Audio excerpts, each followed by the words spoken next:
That'll be on pole position for the grid. Kyle Wyman and Troy Herfoss will be on the front row. And Jason Pridmore looking at row number 2. Bobby Fong and James Rispoli. Now, keep in mind, there is a qualifier number 1, and they've got to combine the times. But when we look at the times kind of rudimentally from what we're seeing from the first session of this one, that looks pretty good for a solid first 2 rows.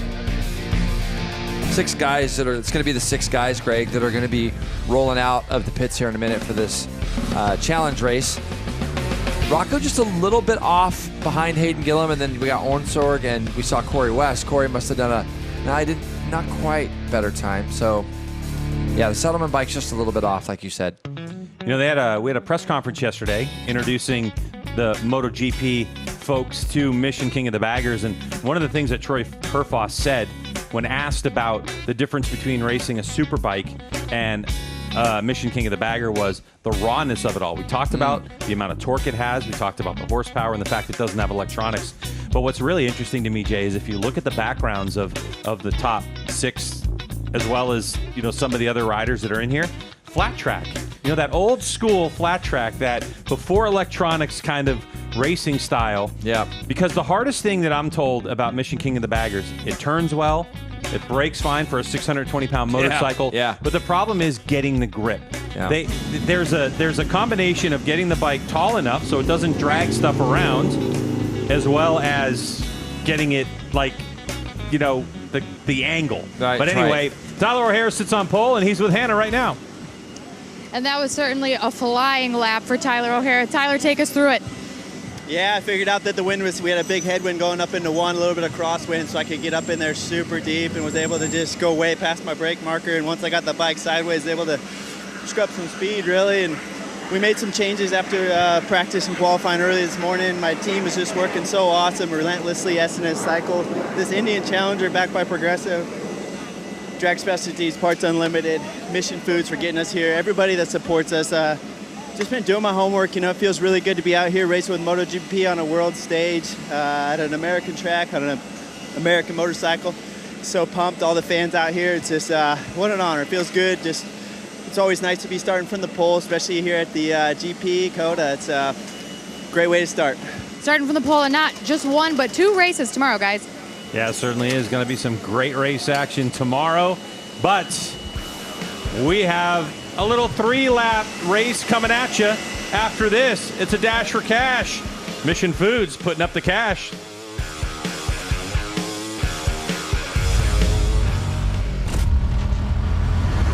It just kind of surpassed all my expectations as far as handling and actually rideability. It's really impressive. This bike handles in the mountains like no other bike I've ever ridden. Sport bike, American touring bike. It's a great hybrid of the two. It sits down in the road. When you hit that throttle and you just take off for the sunset, it drops into that flow and you're gone. Unleash your potential with Insta360 X3. Capture all the action in 5.7K. Impossible third-person views.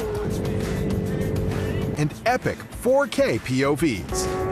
Your videos have never looked so smooth. Take your motorbike shots to new heights.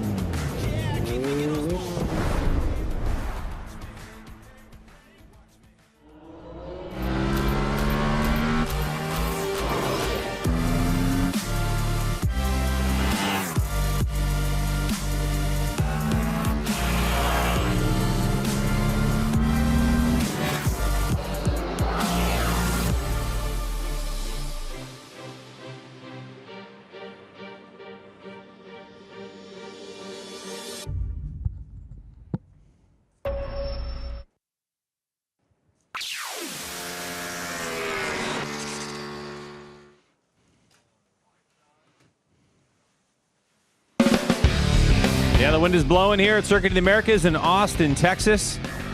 You heard Tyler O'Hara talk about figuring that wind out. And, of course, Jason Pridmore, that long run up to turn number 1. The deeper you can get on the brakes, the better it's going to be for that lap time of yours. That flag, the flag that you see up there at the top of the hill, Greg, it's giant. It's a big flag. And when you see it blowing as hard as it is, you know, somebody like Tyler O'Hara is going to use that to his advantage. a lot of the veterans of the classes, they'll look around a little bit and see which way the wind's blowing, whether it's going to be pushing them down that back straightaway or into their face. And so they're going to be able to use that to their advantage come the end of the straights. So coming up is a challenge race, Mission King of the Baggers, and our top 6. Tyler O'Hara, Hayden Gillum, Kyle Wyman, James Rispoli,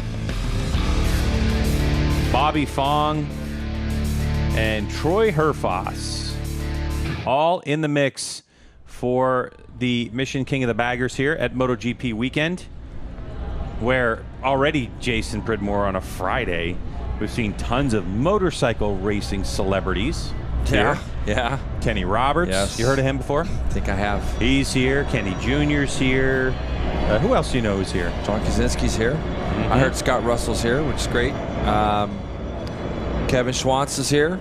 So we've got kind of a who's who of our history of American world champions. We've seen some faces that we haven't seen since the mid-2000s. But here's the Mission King of the Baggers Challenge grid. As you can see, Tyler O'Hara there on pole with that new track record of a 2:15 flat. And then Kyle and Troy Herfoss. So just very interesting what we got here. Bobby Fong, never count him out. That guy can check out of here and go win a race if everything is in perfect running order. Hayden Gillum, your national champ at a 1.7 back. Last September, Bobby Fong arguably had the pace to win both those races. And, he tipped off in the last corner in the first race. Second race, he had a problem with the bike. We saw it smoking and just bad luck. And even this morning, unfortunately, I saw Bobby pushing his bike past our commentary position here.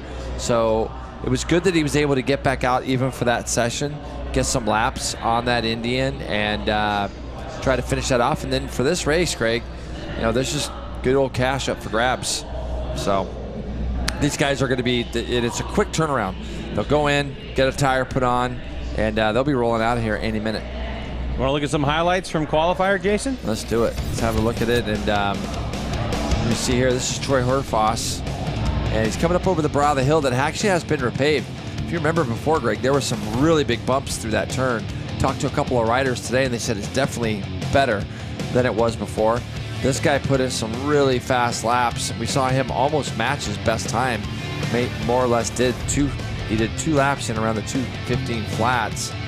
But Tyler O'Hara, one of our former champions here in this class, used, like you said, Greg, he used some of the wind to his advantage, paid attention to the conditions, and was able to just nip Kyle Wyman for that pole position. That was a really good look at riders looking through the corner and then trying to get it up on the meat of the tire and driving these motorcycles out. A huge technique that you need to use if you're racing a bike with this kind of torque and this kind of horsepower to get it on the meat of the tire. People have asked us, Jay, are these special tires? And they're not. No. The tires used are the same tires that are used in the Steel Commander Superbike class. Yep. Good to see Jeremy McWilliams here. Obviously, he's got an Indian shirt on. He was riding this bike last year. This year, they got Troy Herfoss on that bike, but great to see Jeremy make the trip over here and hang. So it is sighting lap time for the challenge race. As the riders head out on this 3.426 mile long Circuit of the Americas track. Now we're looking at the race record. That was set by Kyle Wyman in race number 1 at 2:16.429. Here in Moto America, we look at kind of 2 records, right? We look at the outright record that's done in any session. You can do it in practice, you can do it in qualifying, you can do it in the race. And for this class, this is their second trip to Circuit of the Americas. Of course, the first one was just 6.5 months ago. 2:15 flat. And that raised a lot of eyebrows, honestly, in the MotoGP paddock. That you could take a bagger motorcycle, heavily modify it, and go, Jason, 14 seconds. Less than 14 seconds off the pace of a MotoGP. Pretty wild. It's pretty crazy. Pretty wild. Yeah, it's really just the development cycle that these bikes have been going through for the last 2-3 years. And you said it just now. They are literally like super bikes now. The torque, the weight. There's just so many things that have advanced on these bikes, and that's why you see the speeds. But Greg, the corner speeds on these bikes, they're so stable on how they get through the corners, and that's one of the biggest reasons why you see the lap times where they're at. When asked in the press conference yesterday about the lean angles that these bikes are getting, Kyle Wyman said we're getting close to 60 degrees of lean angle. That's just incredible. Kyle always looks like he has his bike leaned over more than anybody else, by the way I look at it. But, the other thing you got to think about, we were seeing speeds in excess of 210, 213 mile an hour on the MotoGP bikes. And on these ones, I believe they're up in the 170s right now down that back straightaway. Mm-hmm. So they're giving up almost 40 mile an hour. So to be within 14 seconds of what a MotoGP bike is actually pretty incredible. Especially when there's no electronic aids. That's nothing, yeah. One of the questions I get often about Mission King of the Baggers and these motorcycles is about the bags, because obviously you're seeing it. And one of the things that people are always kind of interested to learn is that the bags on the back of those motorcycles, they can be made out of a different material, carbon fiber or the plastic or whatever, but they have to remain the same exact size and shape as the original street bike, as well as that front fairing. It needs to stay within 20 millimeters of the diameter of the size of the front fairing. So that fairing that you see on this Indian Challenger is going to be almost identical to what you get in terms of the actual street bike. And I love the way that this team has done this, by putting the headlight on it and the blinkers on it and everything else to give it that look. Well, I think too, when you look at these bikes and how far they've come, it would be really interesting to have written the rule book of the parameters that you had to stay within to get the rules written. So these guys are getting ready to go. So warm-up lap complete for the challenge race. It's going to be a 3-lap affair. The winner, $5,000 in their pocket. And we're ready to get this thing underway. And the auspicious turn number 1 here at Circuit of the Americas. You're going to see those lights, the upper left-hand part of your screen, turn to red. When they go out, it's hammer down. Here we go. Kyle Wyman with a bit of a wheelie, but a good launch. But on the outside from pole, it looks like it's going to be our pole sitter, Tyler O'Hara, leading us into turn number 1. And his teammate, Troy Herfoss, looks like that's Bobby Fong. Yeah, Bobby Fong ends up sweeping his way into second place. Yeah, and I'm just looking. It looks like I only saw 5 bikes. Yeah, James Rispoli had a problem. So most likely maybe a clutch for Rispoli. So we'll have to check on that later. But yeah, it's Bobby Fong second. So you got 3 Indians right now. Greg, with Herfoss moves through to 3rd. So 3 Indians are 1st, 2nd, 3rd. Then Kyle Wyman back there 4th and Hayden Gillum 5th. We have the problem. O'Hara. Got a problem, O'Hara. I didn't see any red flags or anything. He just had a problem, and he has pulled off. So now you got 4 bikes all charging down the hill out of turn 10 into the heavy braking area at the end of this straight. Troy Herfoss looking for some room, but Bobby Fong on that SDI Roland Sands Racing Indian motorcycle holds him off. As we head into this long back straightaway, 2 are out, 4 remain. And here we go. It's privateer machine against 3 factory bikes. Yeah, and it's crazy because now you can see Kyle Wyman kind of got a double draft there as they come down at the end of the back straightaway. It's going to be Herfoss and Bobby Fong are going to lead them down into the stadium section here at Circuit of the Americas. So 4 guys. I mean, he's going really tight. Up the inside goes Bobby Fong. And Troy Herfoss cuts it back underneath him. He got here yesterday for the first time, learning the track on a video game, like you said, JP. So Herfoss doing a great job of leading the way and is able to fight off the challenges for the moment of Bobby Fong. Bobby Fong doing that to me kind of tells me that he wanted to throw a couple shots to not let Herfoss get away. Maybe he feels like Bobby's going up the inside again. Wow.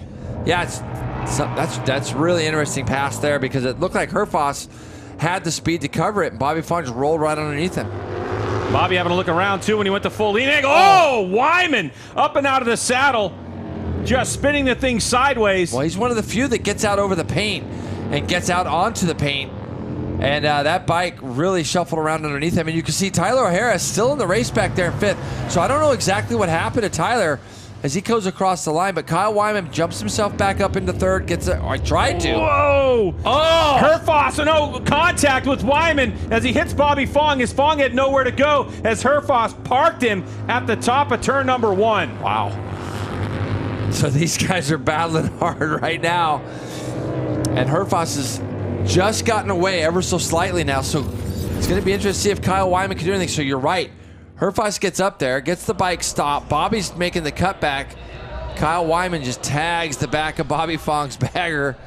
And again, this is where that weight comes into play. If that bike's 300 pounds lighter, it's probably not going to turn out the way it turned out.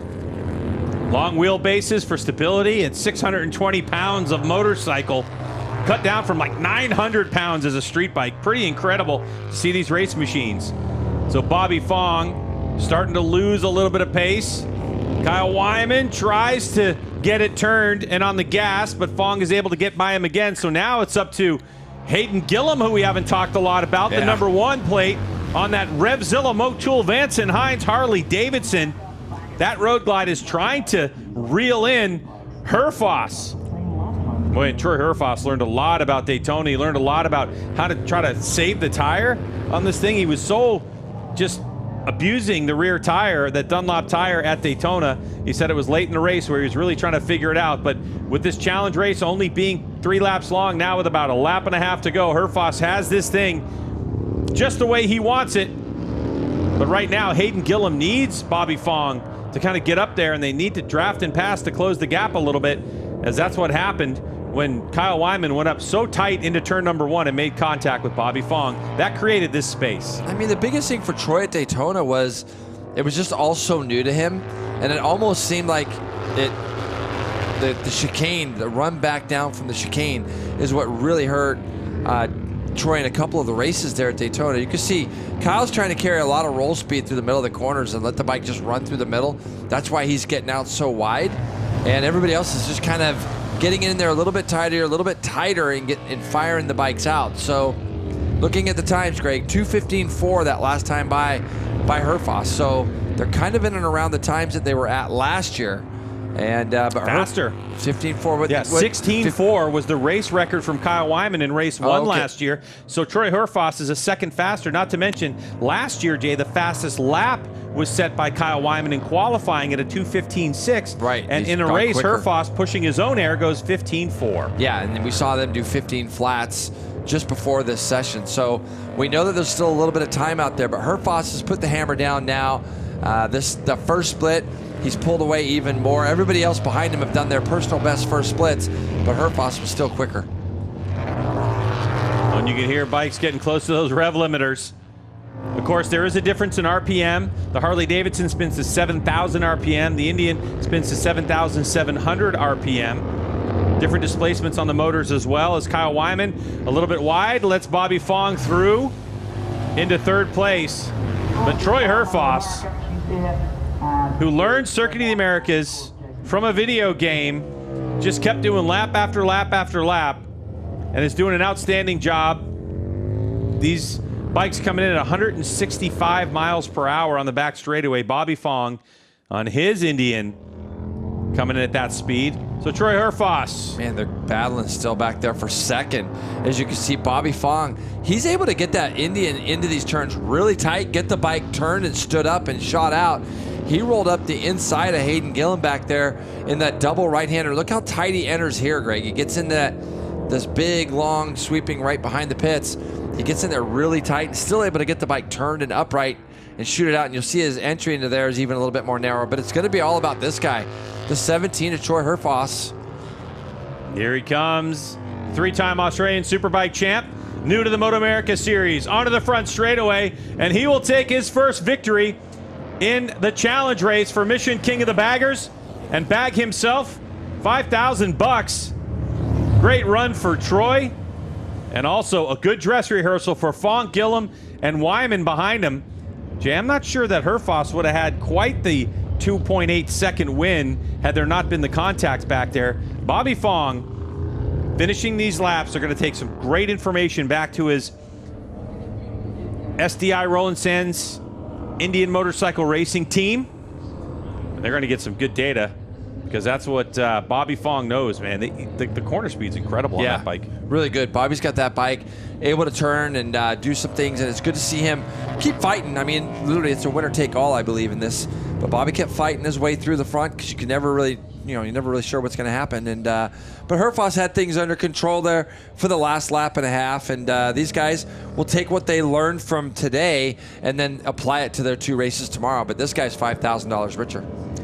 So the Battle of American Iron right now is won by Indian Motorcycles. And when we come back, we're going to talk to Troy Herfoss to find out how his race went.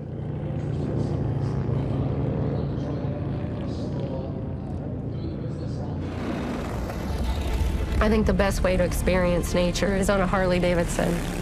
Most people ride to escape. I ride to connect, to discover and find. I ride towards something, always, never away. Full throttle, no looking back. That's what I've been riding towards every day.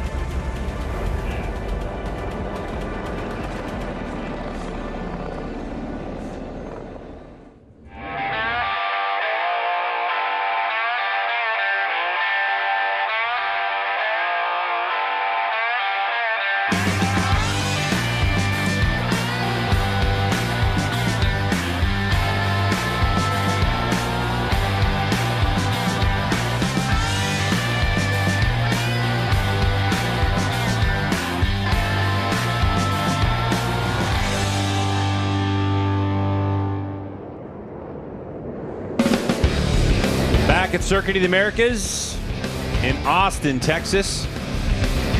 We're Mission King of the Baggers at the MotoGP Grand Prix of the Americas. Our second round for Mission King of the Baggers of 9 for 2024. We have a full 18 races on the schedule just after 4 quick seasons of Mission King of the Baggers being introduced. Let's take a look at those results from our challenge race. It's the 17 of Troy Herfoss who takes the big dub.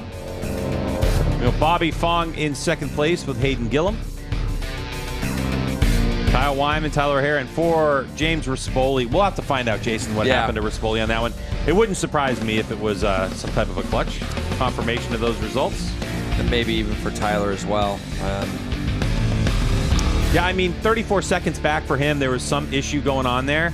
Expect that to be all sorted out tomorrow as we have 2 races on deck for you for Mission King of the Baggers as they will get their weekend of racing going and complete in the same weekend, or same day, really, here at Circuit of the Americas. And Moto America then will take off and be able to watch the MotoGP stuff on Sunday. Very interesting race that we saw unfold in front of us, Jason, and it was close at the beginning. Yeah, O'Hara got up to a great start. We see him jump away from everybody. Then he gets his arm up. I almost thought there was a red flag for something, but knew there wouldn't really be any incidents. We saw Rispoli safely parking his bike, so he just had a big problem. But Herfoss gets up to the top here, gets underneath Bobby Fong. Bobby goes to turn back, only to see Kyle Wyman charging in there. He hits him. Hayden Gillum moves himself into second on that move and was able to try to run down Herfoss. He wouldn't be successful. Herfoss wins. Bobby Fong second, Hayden Gillum third. Yeah, they'll be looking at that turn 1 deal. You can see Kyle Wyman was trying to go underneath Hayden Gillum and just ran out of room when Bobby cut it back, and that helped to create that little bit of contact. But Jay, if you thought at the beginning of this season, if someone had asked you, all right, because someone posed this question to us, if anybody was going to be faster than Tyler O'Hara on an Indian motorcycle and you're going to hire Troy Herfoss, I think you probably would have been a bit stunned to see the speed that this Australian has had right out of the gate. You know what, Greg? I don't really know that. I mean, with his pedigree, Troy Herfoss is a world-class rider, and he's shown that he can fight back, and he's won 3 Superbike championships for a reason. And Hannah's down there with Troy right now. And it is first ever Mission King of the Baggers Mission Challenge victory. Troy, take us through it. There was a lot of action out there, some touching, some rubbing. Tell us about it. There was a lot going on as always, and I didn't want to look back and see what was going on back there. So I seen that Bobby was really good in a few areas on that first lap, and so I tried to capitalise and get past as quick as possible. And he was really good in the last section of the track. So I'm glad I sort of got something for tomorrow to see there and see where I'm a bit weak. But yeah, just so stoked to get out front and be able to enjoy some laps in front of this great COTA crowd. We're here at MotoGP, and this time last year I wouldn't believe that I'd be here racing in front of this crowd on a Indian Challenger King of the Bagger. So it's a real treat for me, and I'm enjoying it a lot. Congrats, Troy. Thanks, guys. Yeah, I just think what What a risk, but also, what a challenge it was for him to accept coming here to the U.S. to race this class. Yeah, no question. You never know where it's going to take you, and I think this is a great hire by Indian, obviously.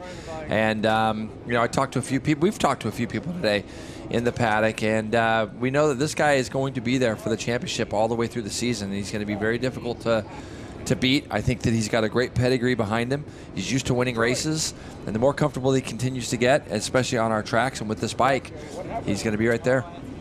And Troy, of course, with a young family, he can definitely use that $5,000 that he gets from Mission Foods. This is a great event for fans. Something that happens, by the way, at all the Moto America events where Mission King of the Baggers participates. Which, Jason, we only have 2 races this year where Mission King of the Baggers isn't coming to this year. Yeah, it's crazy. We won't see these guys at Barber, and we won't see them at the Ridge up in Washington. Everywhere else, they are part of our calendar. So it's going to be a long season for these guys. So Troy Herfoss with $5,000 in his pocket after a nice 2.8-second win. He'll think about that tomorrow. He'll go back to the team. They'll study and look at where he wants to improve that motorcycle, as well as the rest of the 5 that participated in this event. Thanks for checking out the challenge race. For Hannah and Jason, I'm Greg. We'll see you tomorrow for all the great race action here from COTA.